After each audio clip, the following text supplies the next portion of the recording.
Friends, good morning. ఎలా ఉన్నారు? I hope అందరూ బాగున్నారని అనుకుంటున్నా. ఈరోజు ఒక మంచి రెసిపీతో మీ ముందుకు వస్తున్నా.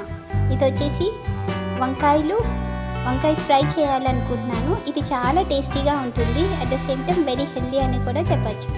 గుత్తి వంకాయలో ఏవైతే ఇంగ్రీడియంట్స్ అయితే యూస్ చేస్తారో వాటన్నిటిని ఇందులో యాడ్ చేసుకుంటూ ఆ టేస్ట్ వచ్చేలాగా ఈ కర్రీ చేస్తున్నాను. ముందుగా వీడియోలోకి వెళ్ళిపోదాం.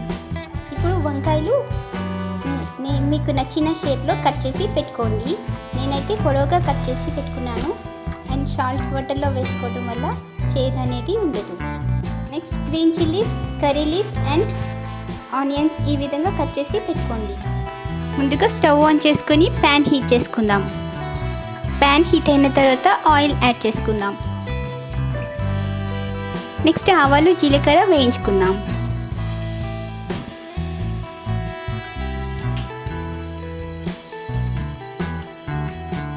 Next green chillies and onions వేయించుకుందాం.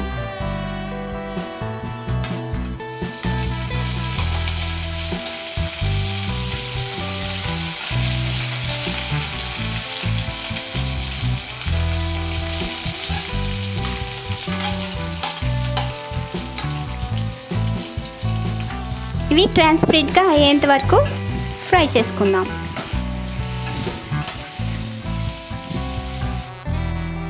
నెక్స్ట్ కట్ చేసి పెట్టుకున్న వంకాయ పీసెస్ యాడ్ చేసుకుందాం.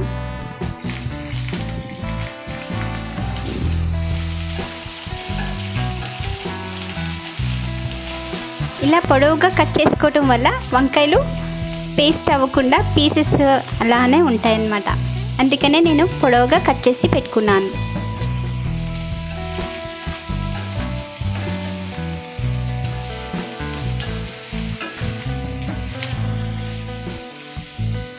ముందే గార్లిక్ జింజర్ వేసామనుకోండి, ఇదంతా వెజల్కి పట్టేస్తుంది. అందుకని ముందుగా వంకాయలు ఫ్రై అయ్యేంత వరకు వేయించుకుందాం.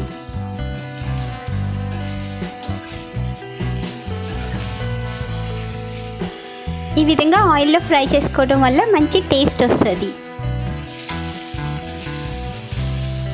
చూసారా, వంకాయలన్నీ సాఫ్ట్గా కుక్ అయిపోయింది. ఇప్పుడు ఈ స్టేజ్లో గార్లిక్ జింజర్ పేస్ట్ యాడ్ చేసుకుందాం. ఇప్పుడు గార్లిక్ జింజర్ పేస్ట్ యాడ్ చేసుకుందాం.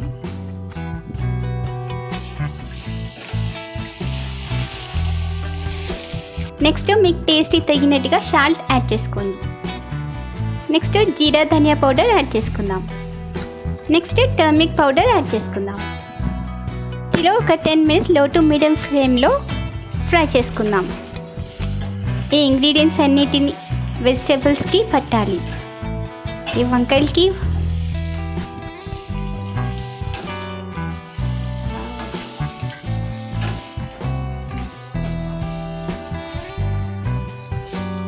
ఇది ఫ్రై కర్రీ కదా, అసలు లిడ్ అనేది పెట్టుకొని కుక్ చేసుకోకూడదు. అలా లిడ్ క్లోజ్ చేసుకుంటే మొత్తం పీసెస్ అన్నీ పేస్ట్ అయిపోతాయి. ఇది ఫ్రై కర్రీ కాబట్టి ఎక్కువ చిల్లీ పౌడర్ పడుతుంది. సో మీ టేస్ట్కి తగినట్టుగా చిల్లీ పౌడర్ యాడ్ చేసుకోండి.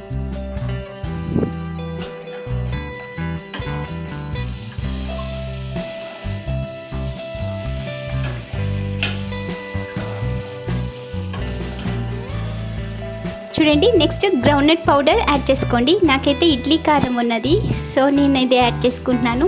మీ దగ్గర అవైలబుల్గా లేదు అనుకుంటే గ్రౌండ్నట్ పౌడర్ చేసి ఇందులో యాడ్ చేసుకోండి. నెక్స్ట్ ఫైనల్గా వెజ్ మసాలా పౌడర్ యాడ్ చేసుకుందాం.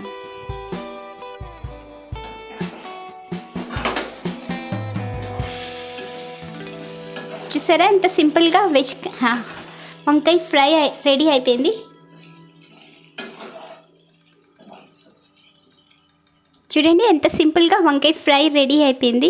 ఇది అయితే నాకు చాలా టేస్టీగా వచ్చింది. మీరు కూడా వీడియోలో చూపించిన విధంగా ట్రై చేయండి. తప్పకుండా మీకు కూడా నచ్చుతుంది. Bye friends, thanks for watching. For more interesting recipes please subscribe my channel. ఇప్పుడు కర్రీని డిష్ అవుట్ చేసేసుకుందాం. ఓకేనా? నాకైతే చాలా టేస్టీగా వచ్చిందండి. సేమ్ గుత్తి వంకాయ టేస్ట్ అయితే ఉంది.